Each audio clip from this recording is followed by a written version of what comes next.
క్రైస్తీల మన ప్రభువును లోకరక్షకుడైన యేసుక్రీస్తు నామమున మీ అందరికీ నా యొక్క ప్రత్యేక వందనములు. ఈ ఉదయకాల సమయమున దేవుడు మనకిస్తున్నటువంటి వాగ్దానమును చదువుకుందాం. న్యాయాధిపతుల గ్రంథము 5వ అధ్యాయము 31వ వచనము. ఆయనను ప్రేమించు వారు బలముతో ఉదయించు సూర్యుని వలె నుందురు. ఆమేన్. దేవునికే మహిమ కలుగును గాక. ఈ ఉదయకాల సమయమున దేవాతి దేవుడు ఈ యొక్క వాగ్దానము ద్వారా మనందరితో మాట్లాడుతూ ఉన్నారు. ఈ యొక్క వాక్యమును మనం జ్ఞాపకం చేసుకుంటే, ఆయనను ప్రేమించు వారు బలముతో ఉదయించు సూర్యుని వలె నుందురు అని మాట్లాడుతూ ఉన్నారు. ఉదయకాలమున ఉదయించే సూర్యుడు బలము కలిగి ఎంత ప్రశాంతముగా, ఎంత నిమ్మలముగా, ఎంత బలంగా ఉదయిస్తాడో, ఈరోజు దేవుణ్ణి ప్రేమించువారు బలముతో ఉదయించు సూర్యుని వలె ఉంటారు. ఎందుకంటే ఈ లోకంలో మనం ఎవరిని ప్రేమించినా ఆ ప్రేమ ద్వారా మోసపోతాము. ఆ ప్రేమ మనల్ని గాయపరుస్తుంది. ప్రేమించిన వారి ద్వారా మనకు గాయాలు ఎన్నో తగులుతాయి. ఈ లోక ప్రేమలన్నీ కూడా ఏదో ఒక రోజున మనల్ని విడిచిపెట్టి వేలెత్తి చూపిస్తాయి. కానీ దేవుణ్ణి ప్రేమించువారు ఎన్నటికీ సిగ్గుపడరు. ఎందుకంటే ఆయన ప్రేమ శాశ్వతమైనది. ఆ ప్రేమ మనల్ని వేలెత్తి చూపించదు. ఆ ప్రేమ మనల్ని నిందించదు. ఆ ప్రేమ నిజమైన ప్రేమ. ఈ లోక ప్రేమ ఎలా ఉంటుంది అంటే, అంతా బాగుంటే మనల్ని ప్రేమిస్తారు, వారికి అనుకూలంగా ఉంటే మనల్ని ప్రేమిస్తారు, కానీ అన్ని సమయాలలో మనల్ని ప్రేమించలేరు.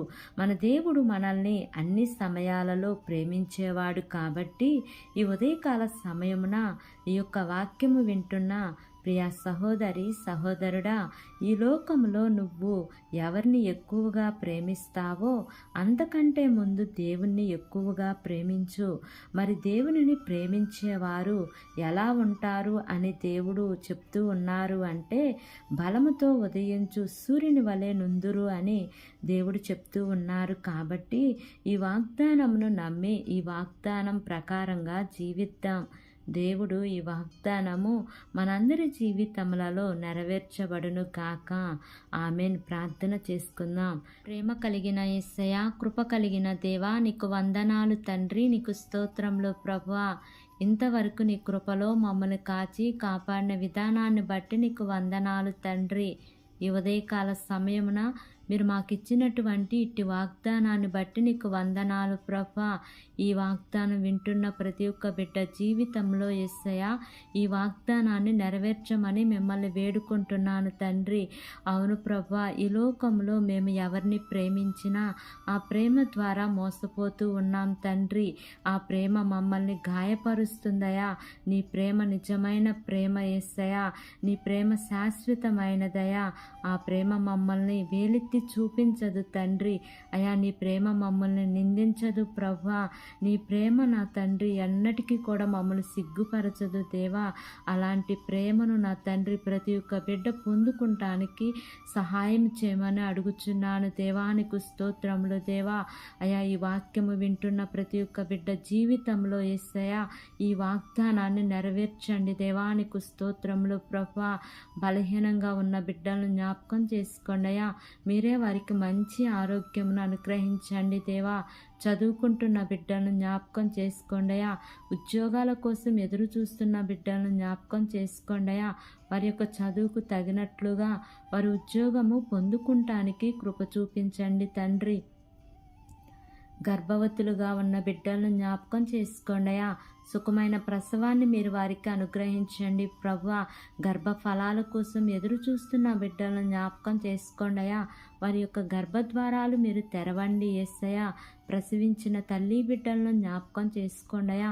ఇరువురికి మంచి ఆరోగ్యం అనుగ్రహించండి దేవా. వివాహాల కోసం ఎదురు చూస్తున్న బిడ్డలను జ్ఞాపకం చేసుకోండియా. మీరే వారికి వివాహాలను నిశ్చయించమని అడుగుచున్నాను తండ్రి. కోర్టు కేసులతో బాధపడుతున్న వారిని జ్ఞాపకం చేసుకోండి అయ్యా. ఆ కేసులన్నీ కూడా సకాలంలో కొట్టివేయటానికి కృప చూపించండి దేవా. గృహాలు లేని వారి కోసం ప్రార్థన చేస్తున్నానయ్యా. వారికంటూ సొంత గృహాలను మీరు నిర్మించమని మిమ్మల్ని వేడుకుంటున్నాను ప్రభువా. మా దేశాన్ని పరిపాలిస్తున్న ప్రతి అధికారుల కుటుంబాలను మీరు జ్ఞాపకం చేసుకోండి అయ్యా. వారికి మంచి ఆరోగ్యమును అనుగ్రహించండి ప్రభువా. వారు ఏ పని చేసినాను సఫలతను మీరు వారికి అనుగ్రహించండి ప్రభువా. వారి ప్రయాణాల్లో మీరు తోడుగా ఉండండి ప్రభువా.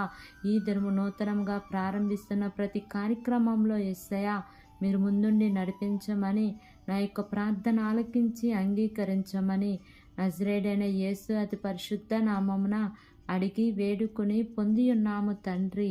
ఆమేన్, amen, amen. Praise the Lord. God bless you all.